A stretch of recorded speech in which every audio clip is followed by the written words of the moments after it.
صبح بدا من طلعته۔ حضرت عمر فاروق رضی اللہ تعالیٰ عنہ رات کا وقت ہے، چہرے پہ نقاب ڈال کے گلی میں گھوم رہے تھے۔ میں بھی گلی میں نکلتا ہوں، آپ بھی نکلتے ہیں، لیکن مقصود یہ ہے کہ ذرا پتہ کریں باہر کی ہوا کیسی ہے۔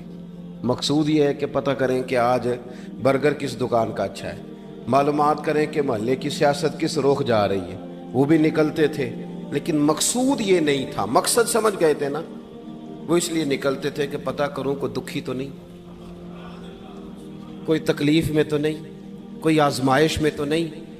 دیکھیں نا، کام وہی ہے، میں بھی کرتا ہوں، آپ بھی کرتے ہیں، ساری دنیا کرتی، لیکن وہ ایکم احسن عملا، کردار کس کا ستھرا ہے، ذہن کس کا اونچا ہے، ذوق کس کا بڑا ہے۔ زندگی وہ بھی بتا گئے، ہم بھی گزار رہے ہیں، لیکن وہی کمزور باتیں اور وہی روایتی گفتگو اور وہی لب و لہجہ اور وہی دنیا داری کے مخصوص سی ہماری گفتگو، فلاں کیا کر رہا ہے، کہاں پہنچ گیا۔ اگر پیسے کسی نے نہیں کمائے تو کہاں نکھٹو ہے تب نہیں کمائے، اور اگر زیادہ کما لیا تو کہنے لگے ایک نمبر طریقے سے تو نہیں کمائے جا سکتے، یہ کوئی غلط رستہ اختیار گفتگو ہے بس، نشستن گفتن برخاستن۔ تو اعلیٰ کام، اعلیٰ کردار ان لوگوں، حضرت عمر گزر رہے تھے تو غلام ساتھ تھا، ایک شخص کو دیکھا کہ مدینے کے باہر خیمہ لگایا ہوا ہے۔ بھئی خیریت ہے، یہاں خیمہ کو لگایا؟ کہنے لگا امیر المومنین سے ملنے آیا ہوں، رات ہو گئی تھی تو سوچا یہیں قیام کر لیتا ہوں، صبح ان سے ملوں گا۔ تو فرمایا اندر کسی کے درد سے کراہنے کی آواز آتی ہے، کہنے لگا میری بیوی ہے اور بچے کی ولادت کا وقت آ گیا، تکلیف میں۔ حضرت عمر دوڑے گھر گئے، اپنی اہلیہ سے کہنے لگے نیکی کمانے کا ارادہ ہے؟ اس نے کہا ہے۔ مقصد سمجھ گئے تھے نا وہ لوگ، بالکل ہے۔ فرمایا جو ضرورت کی چیزیں ولادت کے وقت ہوتی ہیں لے لیں، کچھ گھی لے لیا، کچھ چنے لے لیے، کچھ ضرورت کی چیزیں لے لی، خاتون کو ساتھ لیا۔ یہ خاتون اول کی بات کر رہا ہوں میں خاتون اول کی بات کر رہا ہوں۔ حضرت فاروق اعظم رضی اللہ تعالیٰ عنہ امیر المومنین ہیں۔ حضرت عمر نے اپنی اہلیہ کو ساتھ لیا، جہاں وہ شخص تھا وہاں آئے، اہلیہ نے حضرت عمر کے ذمہ کام لگایا، آگ جلا لیں، یہ تیل لے لیں، فلاں فلاں چیز گھی میں ڈال لیں، بنانی شروع کر دیں۔ فاروق اعظم نے ہاتھ کے اندر پکڑا ہوا برتن، چمچہ، ڈوئی بھی آخ لی دے، پنجابی ہے نا ہم، تو وہ کام کر رہے ہیں، چلا رہے ہیں، آگ جلا رہے ہیں، خاتون اندر ڈیوٹی کر رہی۔ تو وہ شخص جو تھا نا جس کی بیوی تھی، وہ کہتا ہے میں 2-3 دفعہ کا غلام ادھر آ، فلانی چیز بتا۔ میرے ذہن میں یہ تھا کہ امیر المومنین نے کو بندہ کھڑا کیا آنے جانے والے مسافروں کا خیال کرے۔ میرے ذہن 2-4 دفعہ میں نے اپنے لفظوں میں بات بھی کہہ دی، لیکن جب اندر میرے بچے کی ولادت ہوئی تو اندر سے میری بیوی بولی اور حضرت عمر کی اہلیہ بولی، اور بول کے کہنے لگی امیر المومنین مبارک ہو، آپ کے دوست کو رب نے بیٹا دیا ہے۔